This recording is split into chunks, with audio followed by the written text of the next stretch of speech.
Hello everybody, it's Dylan from Yugioh Everything, and welcome back to another Yu-Gi-Oh! VRains cast list analysis. So the episode 7 cast list has just been translated and put out by DMC, so a big thank you to him as always.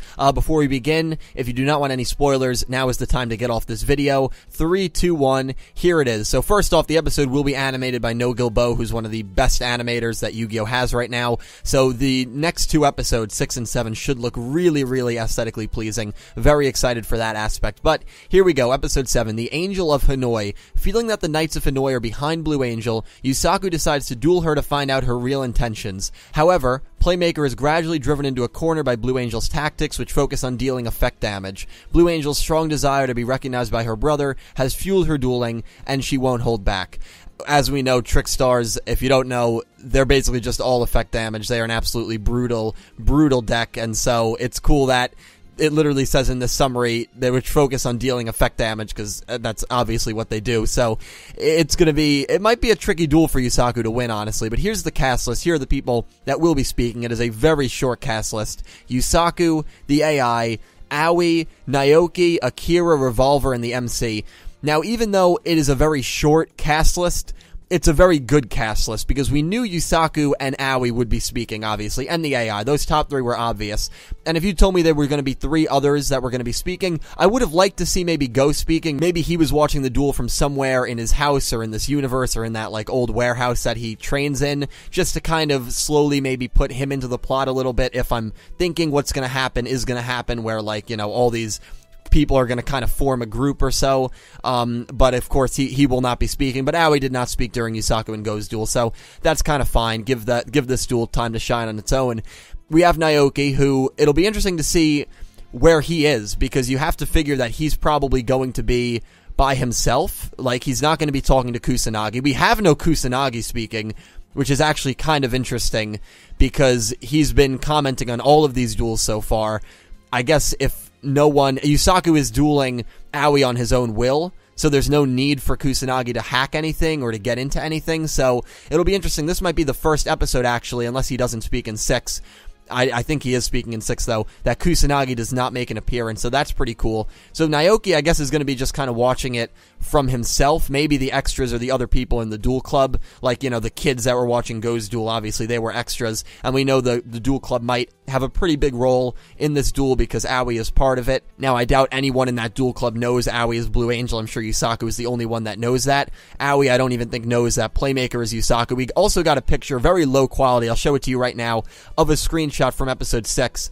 So Aoi and Yusaku in the real world at school are going to be talking. You can see Yusaku kind of is holding onto a backpack. Very excited to see the conversation that goes on between those two.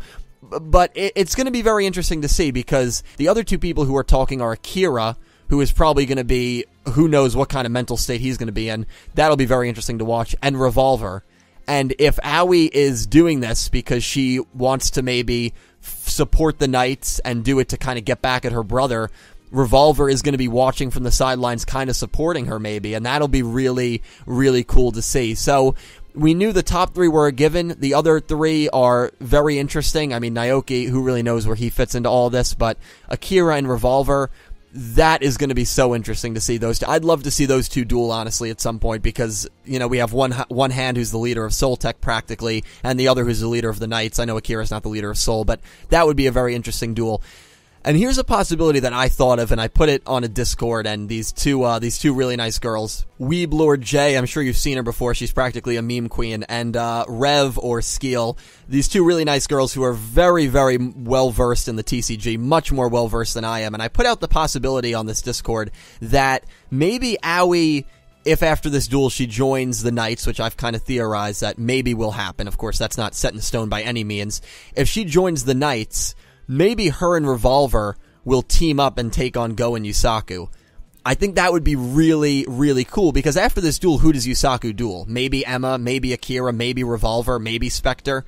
But besides, like, those 4, there's no real possibilities here, and I think it would be awesome to have maybe the 4 main core of cast, the 4 characters that we see at the very end of opening 1, 4 characters that are most likely going to have very strong bonds by the time this show ends, dueling it out.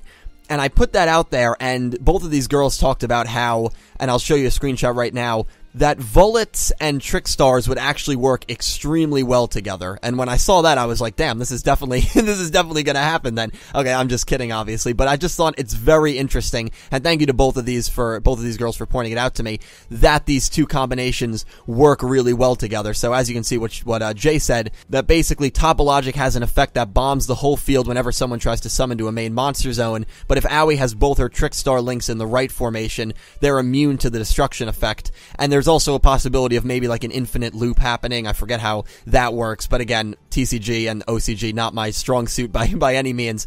But I think it's very interesting that Volet Trickstars actually work well together. And I think it would be so cool to just see these four characters all involved in a duel, and maybe at the end of this duel or in the middle of it, you have a vision. I know it's very similar to 5Ds, where remember they saw the Dark Signers destroying the entire city. Maybe you have like the birthmarks that Revolver has on his, we don't know if it's a birthmark, but like the tattoo, the triangle tattoo that Revolver has. Maybe it all like shows up on all four of their bodies, and they see these visions of the past, or they see this white bird, kind of when Jack and Yusei saw the Crimson Dragon in their duel. And that just sets everything in motion. I think something like that would be really, really cool. Whether that'll happen or not, it's a long shot, but it'll be very interesting to see. So I'm very, very excited for this episode. Very excited for episode 6. I will be live reacting to it, and I will be reviewing it tomorrow. Great things to come. I cannot wait to talk to you about all these possibilities down below. I will talk to you in the comments. I do thank you as always for watching, and I hope you have an amazing day.